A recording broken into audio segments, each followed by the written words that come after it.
डिगड़ी में आबादगारनि पारां पाणीअ जी खोट ख़िलाफ़ एहतजाजी मुज़ाहिरो कयो वियो।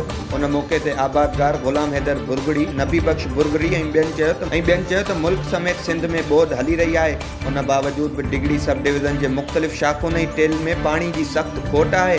बरसातुनि बाद चूअड़ जमाली जी टेल में पाणी नाहे पहुतो, जंहिं सबबि मुख़्तलिफ़ फसलुनि जी पैदावार न थी सघंदी, जॾहिं त लॻल टमाटे जी फसल समेत ॿिया फसल पाणी जी खोट सबबि सड़ी रहिया आहिनि। हुननि आपाशी इख़्तियारनि खां मुतालबो कयो त पाणी ॾेई चूअड़ जमाली जी ज़राअत खे तबाह थियण खां बचायो वञे।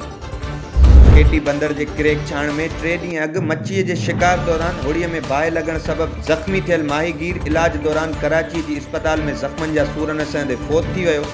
वारसनि मूजिबि होड़ीअ में चांहि पचाइण दौरान ओचितो बाहि लॻी, जंहिं सबबि 2 माहीगीर सख़्त ज़ख़्मी थी पिया। ज़ख़्मियुनि में आचर गंगवाणी ज़ख़्मनि जा सूर न सहंदे इलाज दौरान फ़ौत थी वियो।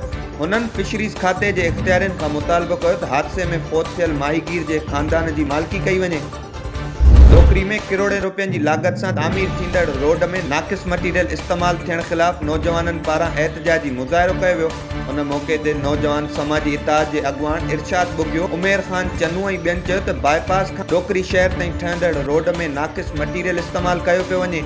ठेकेदार रोड जे कम में पत्थर, रेती, क्रेश ऐं डामर समेत ॿिए मटीरियल में करप्शन करे सरकारी खज़ाने खे खाटणी रहियो आहे। हुननि इख़्तियारनि खां मुतालबो कयो त ठेकेदार ख़िलाफ़ कार्रवाई करे रोड खे बहितर तरीक़े सां ठारायो वञे। बुलड़ी शाह करीम भरिसां मुलाक़ातियार सिंधु दरिया मां औरत जो लाश इतला ते रेस्क्यू टीमुनि ऐं पुलिस जी मदद सां लाश दरिया मां कढियो वियो, जंहिं जी सुञाणप 22 वरनि जी हैदराबाद जे इलाइक़े कासमाबाद वासण मसमात हिना धीअ मेहर अली रिंद जे नाले सां थी। लाश ज़रूरी कार्रवाई लाइ टंडो मोहम्मद ख़ान इस्पताल मुंतक़िल कयो वियो, जिते वारसनि पारां पोस्टमार्टम खां इनकार कयो वियो, जंहिं बाद पुलिस लाश ज़रूरी कार्रवाई बाद वारसनि हवाले करे छॾियो। चोटियारियूं जे PPHI इस्पताल में धक लॻल ज़ख़्मी औरत जो इलाज न थियण ते औरत बेहोश थी पई।